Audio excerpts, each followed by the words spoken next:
So to get started, you're going to need a spoon and a knife when preparing the jalapenos. I also wear gloves. You're also going to need jalapenos as well as shredded cheese, cream cheese, and bacon. To get started, I always have the jalapenos after topping them, and then I use a spoon to core out the seeds. This makes sure that everything in the middle, the white part as well as the seeds, gets out. I find that this is much faster and efficient. I do this beside a trash can so I can just dump everything in. I'll do this all at once, so all of the jalapenos will be cored from the beginning, and then I'll go back and I'll stuff all of them. So I'm going to go ahead and core all of these jalapenos, and we'll meet you at the next step.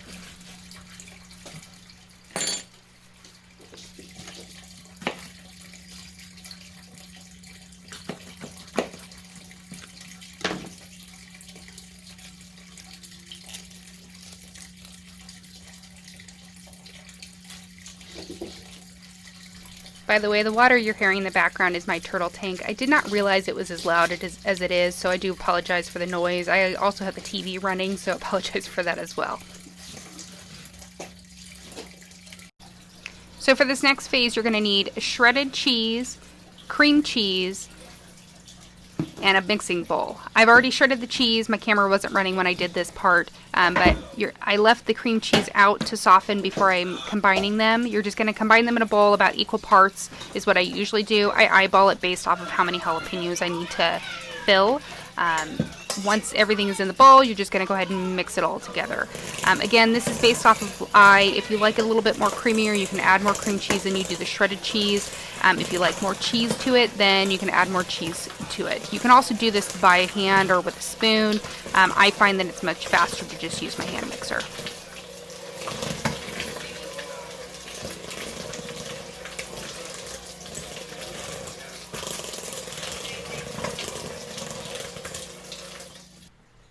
So once you get the filling mixed together, you're going to use a piping bag. I have these around the house because I do a lot of cakes, but if you don't have a piping bag, you can use a Ziploc bag. I find they're a little bit difficult to deal with. You can also just spoon them into the jalapenos.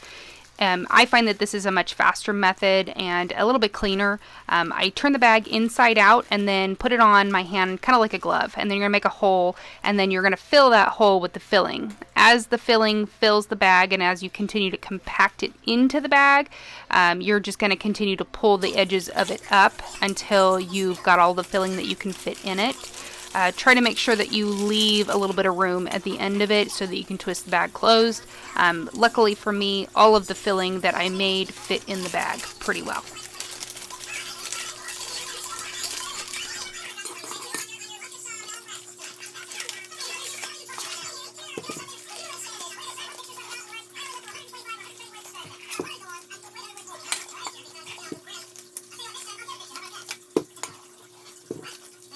I like the minion voices in the background. I don't know why I left them there, but they're there.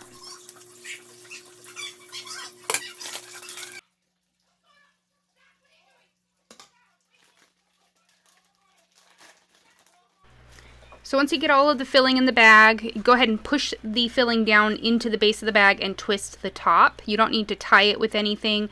When I'm filling, I usually have one hand on the top of the bag so nothing pops out, and then one hand towards the middle. Next, you're going to need your bacon. I will re-glove at this point. I don't like the feel of bacon on my hands, plus the rewashing repetitively, so I will re-glove at this point and finish out the rest of the assembly.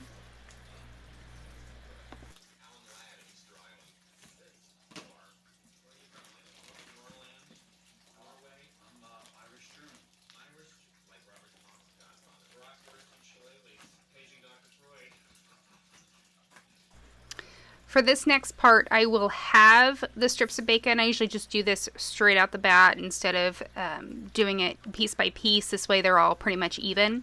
I do this because I find that half a strip of bacon fits better around each jalapeno popper. Since the poppers are halved poppers, that you don't need quite as much bacon. You're also going to want to go ahead and snip the end of your piping bag to get ready for this next phase. I go ahead and lay out as an assembly line all of my jalapenos so I can just go one by one. I usually will have to do multiple batches if I'm making a lot, which I usually do. My husband is keto, so we eat a lot of jalapeno poppers in our house, and I tend to make these in large batches. So I will set out as many as I can on my cutting board, and I'll start the filling process.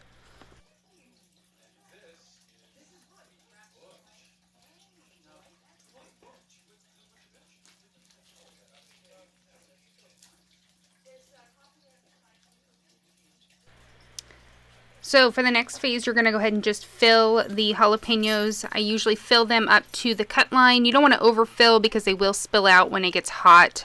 So just basically run a line of cream cheese filling down the center of the jalapeno.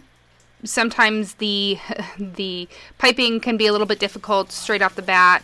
Try to squeeze as hard as you can. If you need to manipulate the filling into the jalapeno, that's fine as well. Also another reason why I wear gloves for this stage.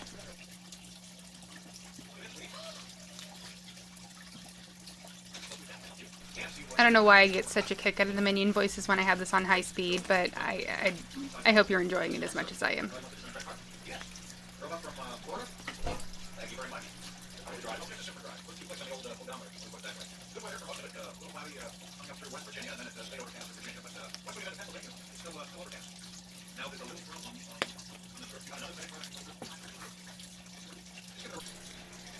So the next stage is to go ahead and wrap the bacon around the jalapeno poppers. Again, because I do these in batches, I'll fill them and then wrap them. You're just going to take half a slice of bacon and wrap it around the jalapeno. It should fit to where each end basically reaches just a little bit past each other, and then you're going to pierce it with a toothpick. You can leave the toothpicks off. My only issue is that if you have some pieces of bacon that shrink a lot in heat, some lower quality bacons will do this. They may fall off and you may not end up with a whole lot of bacon on your jalapeno popper. So this is just a way to secure it and make sure that it stays wrapped around it in the cooking process. I will pull them out when they're done cooking, just that way nobody ends up with a toothpick at the end of it. I'm going to go ahead and finish up this batch and do another batch, and then we'll get cooking.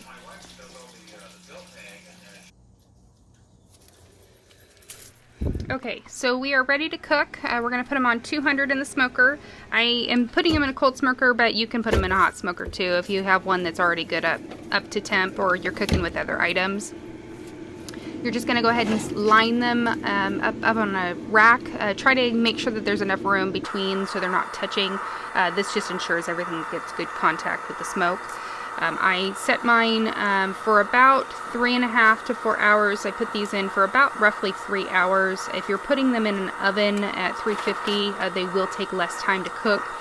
Basically, once the bacon is done, you can pull them. You can let them go a little bit longer if you like them a little bit more on the done side, which is what my husband likes.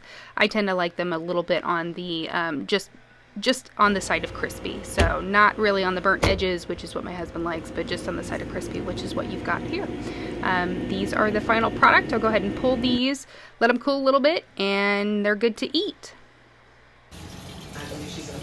Thanks for watching.